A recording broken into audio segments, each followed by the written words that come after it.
Bismillah, Assalamualaikum warahmatullahi wabarakatuh. Alhamdulillahi wahda, wassalatu wassalamu ala rasulillah, sallallahu alaihi wa ala alihi wa sahbihi wasallam. Amma ba'du, qala Allah ta'ala, ya ayyuhalladzina amanu attaqullah haqqa tuqatih wa la tamutunna illa wa antum muslimun. Sahabatku kaum muslimin dan muslimat yang dimuliakan oleh Allah Azza wa Jal, kembali kita memuji dan bersyukur kepada Allah Subhanahu wa Ta'ala atas nikmat dan karunia yang Allah senantiasa limpahkan kepada kita semua, dan kita berdoa kepada Allah Subhanahu wa Ta'ala semoga Allah memberikan taufik kepada kita semua sehingga kita dimudahkan untuk berubudiyah kepada Allah Subhanahu wa Ta'ala hingga hayat kita. Dan semoga apa yang menjadi seluruh ubudiyah kita kepada Allah Subhanahu wa Ta'ala menjadi pemberat amalan kelak nanti di yaumil mahsyar, dan dengan sebab itu pula Allah hantarkan dan masukkan kita ke dalam surganya Al-Firdaus Al-A'la. Kemudian salawat dan salam semoga Allah senantiasa limpahkan kepada Nabi kita Muhammad sallallahu alaihi wa ala alihi wa sahbihi wasallam. Sahabat Akademi Nur yang dimuliakan oleh Allah Subhanahu wa Ta'ala, insyaallah di kesempatan kali ini kita akan melanjutkan pembahasan kita tentang asma dan sifat Allah Subhanahu wa Ta'ala. Namun di kesempatan kali ini kita akan fokus membicarakan tentang pembagian sifat-sifat Allah Subhanahu wa Ta'ala. Namun di pertemuan yang lalu kita telah membicarakan tentang contoh-contoh penerapan dalam menetapkan nama dan sifat-sifat Allah Subhanahu wa Ta'ala. Sekali lagi, di dalam kesempatan kali ini kita akan memfokuskan pembicaraan kita terkait tentang pembagian sifat-sifat Allah Subhanahu wa Ta'ala. Saudaraku kaum muslimin dan muslimat, sahabat Akademi Nur yang dimuliakan oleh Allah Subhanahu wa Ta'ala, sifat-sifat Allah terbagi kepada beberapa bagian, itu dilihat dari berbagai sisi. Nah, berikut ini pembagian sifat-sifat Allah Subhanahu wa Ta'ala. Yang pertama, dilihat dari sisi penetapan dan tidaknya, itu ada dua. Dilihat atau ditinjau dari penetapan dan tidaknya, ini ada dua. Yang pertama, sifat Allah Subhanahu wa Ta'ala yang ditetapkan oleh Allah untuk dirinya atau yang telah ditetapkan oleh Rasulnya Sallallahu Alaihi Wasallam untuk Allah, baik dalam Al-Quran dan hadis Nabi Sallallahu Alaihi Wasallam, seperti Al-Hayyu yang maha hidup, Al-Ilmu yang maha berilmu, Al-Wajh, kemudian An-Nuzul turunnya Allah, Al-Istiwa bersemayamnya Allah, dan yang lain-lainnya sifat-sifat Allah yang Allah tetapkan untuk dirinya, semuanya itu adalah wajib untuk kita katakan sifat yang sempurna dan terpuji, dan wajib bagi kita untuk mensifati Allah dengan sifat tersebut sesuai dengan keagungan Allah, kemuliaan Allah, kebesaran Allah Subhanahu wa Ta'ala. Ini berbicara tentang sifat yang ditetapkan oleh Allah dalam Al-Quran untuk dirinya, dan Rasulullah tetapkan dalam Al-Quran, dalam hadisnya Sallallahu Alaihi Wasallam untuk Allah Subhanahu wa Ta'ala. Kemudian yang kedua adalah sifat salbiyah. Ini ditinjau dari sifat penetapan dan tidaknya, yaitu sifat salbiyah. Maksudnya adalah sifat Allah Subhanahu wa Ta'ala yang Allah nafikan, yang Allah tiadakan untuknya, atau yang Allah nafikan atau yang dinafikan oleh Rasulullah sallallahu alaihi wasallam, seperti mati, seperti tidur, seperti zalim, dan semua sifat yang mengandung makna kekurangan. Maka wajib bagi kita untuk menolak, untuk menafikan sifat-sifat ini kepada Allah Subhanahu wa Ta'ala. Kita nafikan sifat-sifat ini ya kepada Allah Subhanahu wa Ta'ala, dan ini sisi yang pertama ditinjau dari penetapan dan tidaknya. Maka ada dua sifat yang telah Allah tetapkan, baik Allah tetapkan dalam Al-Quran dan Rasulnya Sallallahu Alaihi Wasallam tetapkan untuk Allah di dalam hadis, maka wajib dengan kesempurnaan Allah yang maha terpuji, sifat yang terpuji yang sempurna, maka wajib untuk kita sifati dan kita tetapkan sesuai dengan kemuliaan dan keagungan Allah. Namun sifat yang salbiyah, yang sifat yang Allah nafikan, yang Allah tiadakan untuknya, baik yang Allah nafikan untuk dirinya dalam Al-Quran atau yang Rasulullah nafikan, Rasulullah tiadakan, oleh Rasulullah SAW dalam hadisnya, maka kita wajib untuk juga menolak dan menafikan sifat-sifat ini kepada Allah Subhanahu wa taala. Kemudian yang kedua, dilihat dari perspektif pendalilan. Ya, dilihat dari atau ditinjau dari perspektif pendalilan. Dan ini juga ada dua. Sahabat Akademi Nur yang dimuliakan oleh Allah Subhanahu wa taala. Yang pertama, sifat khabariyah, yaitu pemberitahuan. Maka sifat yang hanya bisa kita tetapkan dengan nas, yaitu yang datang dari Allah Subhanahu wa taala dan Rasulnya sallallahu alaihi wasallam, karena ini sifat khabariyah, maka jenis ini juga, sifat ini juga yaitu sifat samawiyah naqliyah, yaitu berdasarkan dalil nakal saja, ya. Berdasarkan dalil nakli saja, yaitu dari Al-Quran, nas dari Al-Quran dan nas dari hadis Nabi sallallahu alaihi wasallam. Yang ini sifatnya khabariyah dan ini ditinjau dari sisi pendalilan. Kemudian yang kedua, yaitu sifat sam'iyah aqliyah.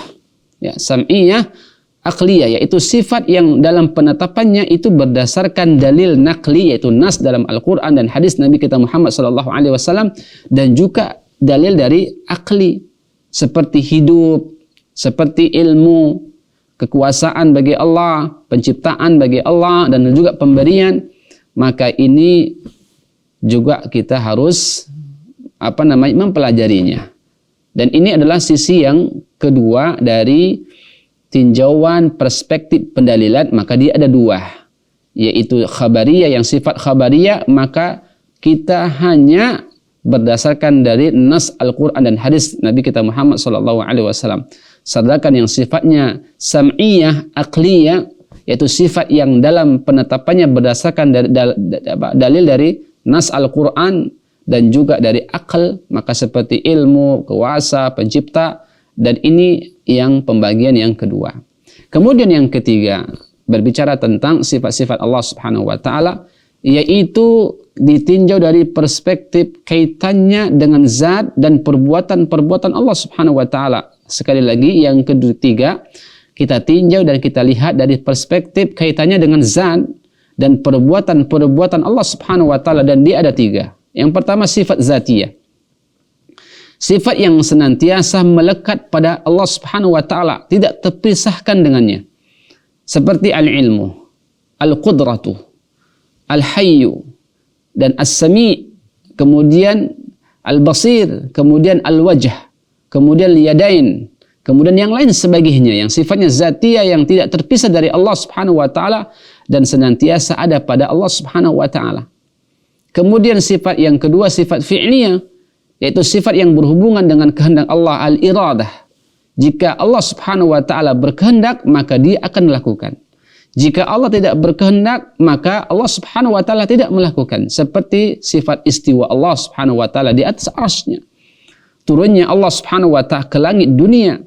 Al-ghadab, marahnya Allah Subhanahu wa taala, bahagia dan tertawa. Maka sifat-sifat tersebut merupakan sifat yang berhubungan dengan kehendak Allah Subhanahu wa taala, yang disebut dengan juga sifat ikhtiyariyah.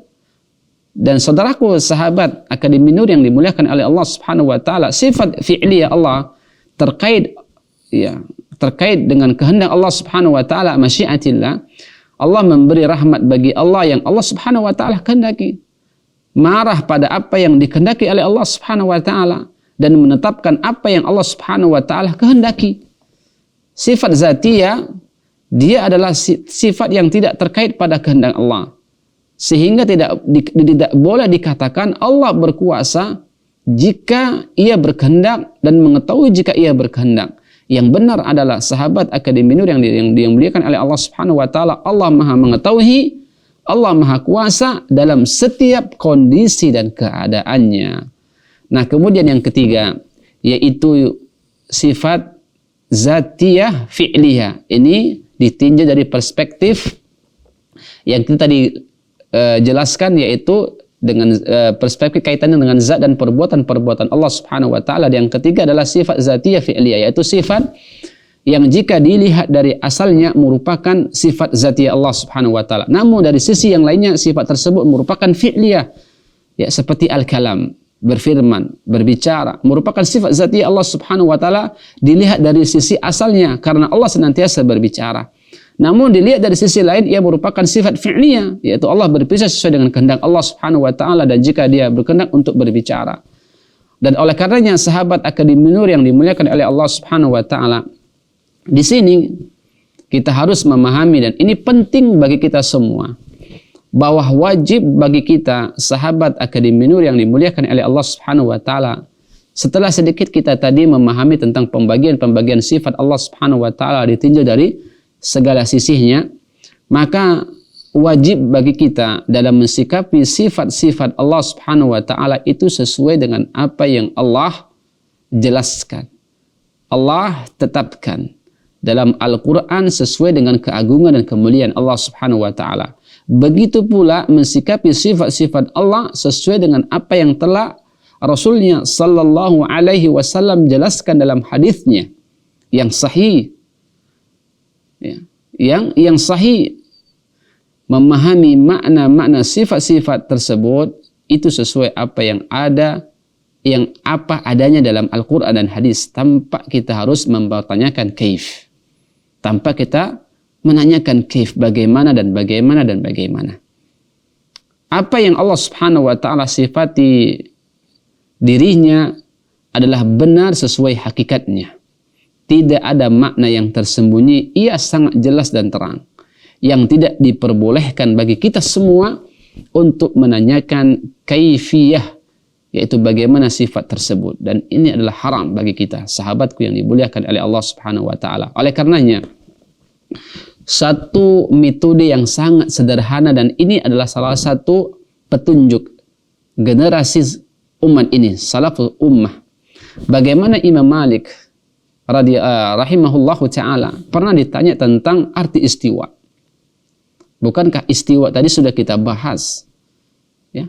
Sifat Allah Subhanahu wa ta'ala istiwa.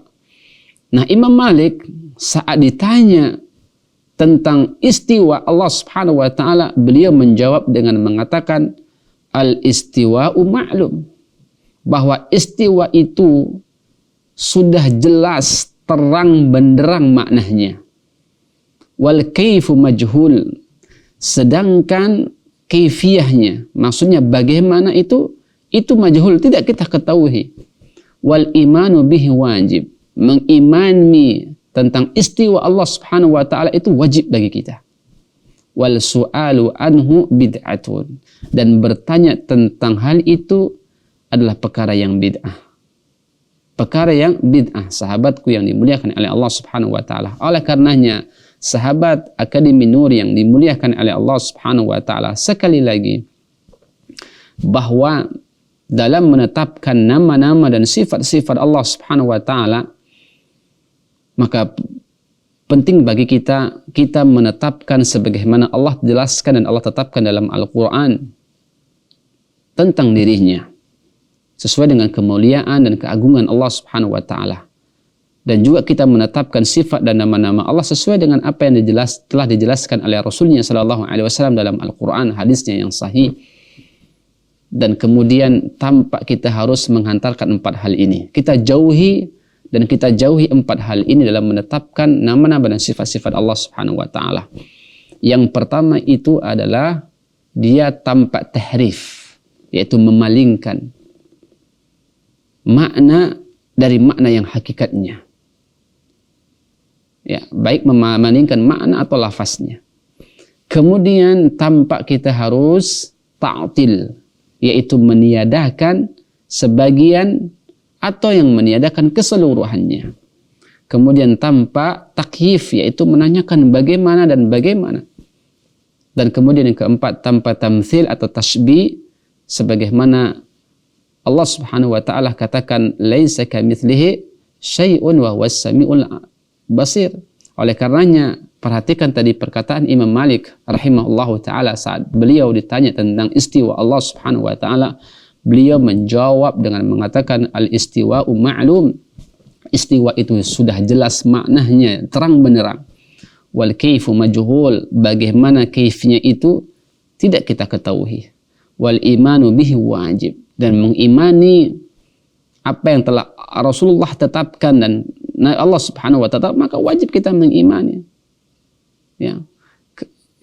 Kemudian wasu'alu anhu bid'ah, dan bertanya tentang hal itu adalah perkara yang bid'ah yang tidak dibenarkan dalam syariat Allah Subhanahu wa taala.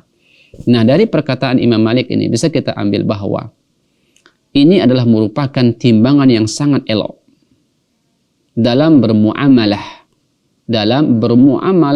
dalam nas-nas yang berkaitan tentang asma dan sifat-sifat Allah Subhanahu wa taala. Sekali lagi, ungkapan Imam Malik rahimahullahu di atas tersebut itu merupakan timbangan yang sangat elok, yang sangat baik bagi seorang muslim dan muslimah dalam bermuamalah di dalam nas-nas Al-Quran dan hadis-hadis Rasulullah Sallallahu Alaihi Wasallam yang berbicarakan tentang asma dan sifat-sifat Allah Subhanahu Wa Taala, bahwa makna dari lafaz yang disebutkan dalam Al-Quran dan hadis Nabi Sallallahu Alaihi Wasallam tentang sifat tersebut itu sudah jelas maknanya.